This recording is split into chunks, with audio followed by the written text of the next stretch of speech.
He decides to step it up a gear and shows them a mixture of 3 varieties of herbs. Despite his friends' warnings, he launches anyway and quickly overdoses. His heart stops, and he is then pronounced dead by the police. Subscribe to miss nothing.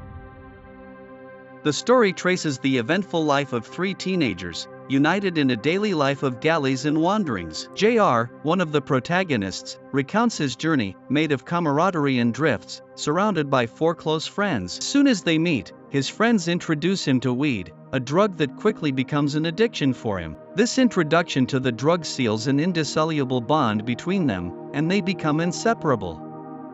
Everyone follows their own path. JR gets a job at the post office, while another friend becomes a driver. Bruce, meanwhile, is recruited as a security guard, and Cori, the only girl in the group, earns her living by selling intimate objects online.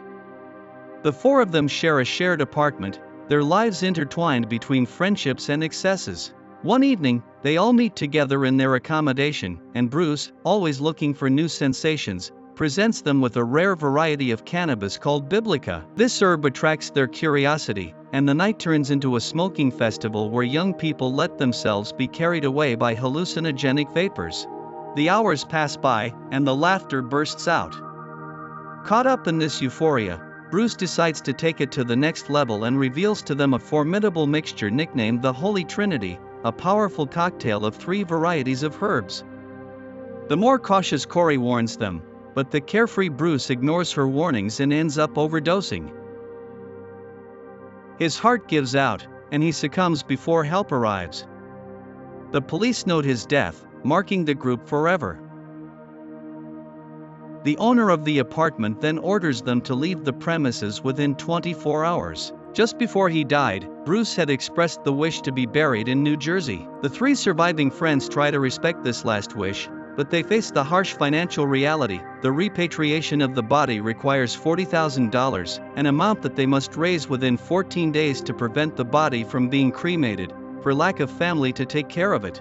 JR approaches Trisha Michelle, an intermediary who explains to them the steps to follow for the transfer. They exchange their contacts, but the urgency of the move pushes them to look for a new roof. At Mess, a friend, they are confronted with a refusal from her mother, tired of the smell of cannabis smoke. JR then offers to stay temporarily with his own mother. She warmly welcomes them, provided that they refrain from smoking at her house. At work, JR witnesses a scene of chaos when a colleague, Cortez, is fired and leaves behind a mess of overturned boxes. While tidying up, JR comes across a cardboard box of biblica.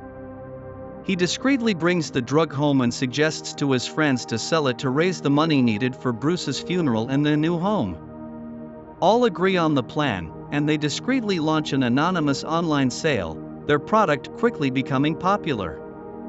Business is booming, but their Black Ops competitors, led by a formidable boss named Diesel, are seeing their sales collapse.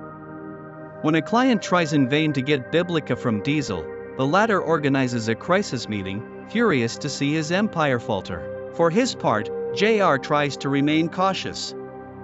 During a dinner with Trisha, he confides in her about his financial dilemma, also mentioning his connection with drugs. Trisha, disappointed, asks him to stop lying about his activities. But the situation gets complicated when Diesel and his right-hand man invite themselves to Mess in Cori's house. The duo is looking to find out who the leader of their network is and threatens them with a weapon. JR arrives on the scene just in time, but they have no choice but to give all the money earned to Diesel.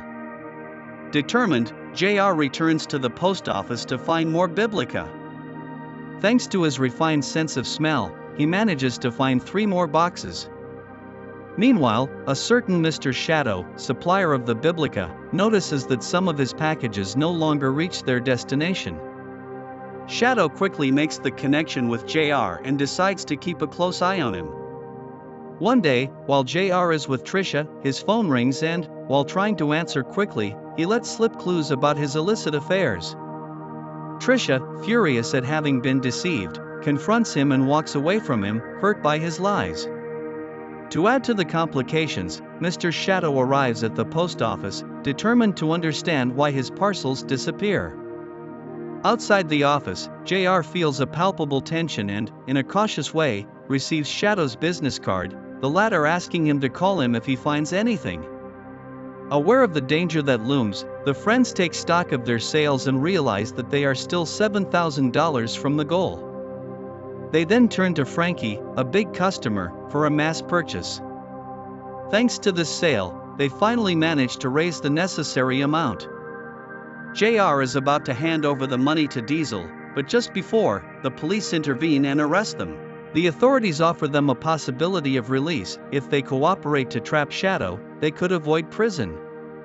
JR reluctantly agrees to wear a microphone and meets Shadow with Diesel, under the supervision of the police. When they try to close the deal, Shadow notices the hidden microphones. Realizing that this is a trap, he orders his men to get rid of them. A shootout breaks out, the police intervene and Shadow is shot dead in the exchange of fire.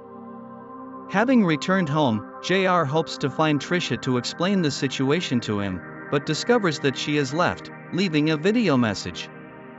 Panicked, he goes to his mother's house, but she too is nowhere to be found, with a video message left on the television. The friends band together to help him, but they learn that Bruce's body has already been cremated, because of a mistake on their part one day. Together, they decide to leave to rescue Trisha and JR's mother, both of whom are being held by Shadow's men.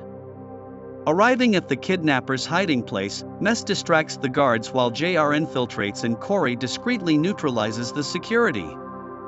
Inside, JR advances cautiously, eliminating one of the armed men. Faced with Frankie, the real drug lord, JR finally discovers Trisha and his mother, prisoners. Frankie, seeing JR as a potential partner, offers to recruit him. But in order to enter this world, JR would have to prove his loyalty by eliminating one of his friends. Refusing to comply with this request, JR takes the Holy Trinity out of his pocket and takes a whiff, plunging into a state of trance. In this vision, he finds himself face to face with Bruce, who reminds him of essential values, and encourages him to fight for what is right, and tells him that he is rich and bequeaths them all his possessions. Carried away by this new force, JR neutralizes the remaining guards with supernatural precision, then attacks Frankie. He frees Trisha and her mother, and they all leave the scene, finally reunited.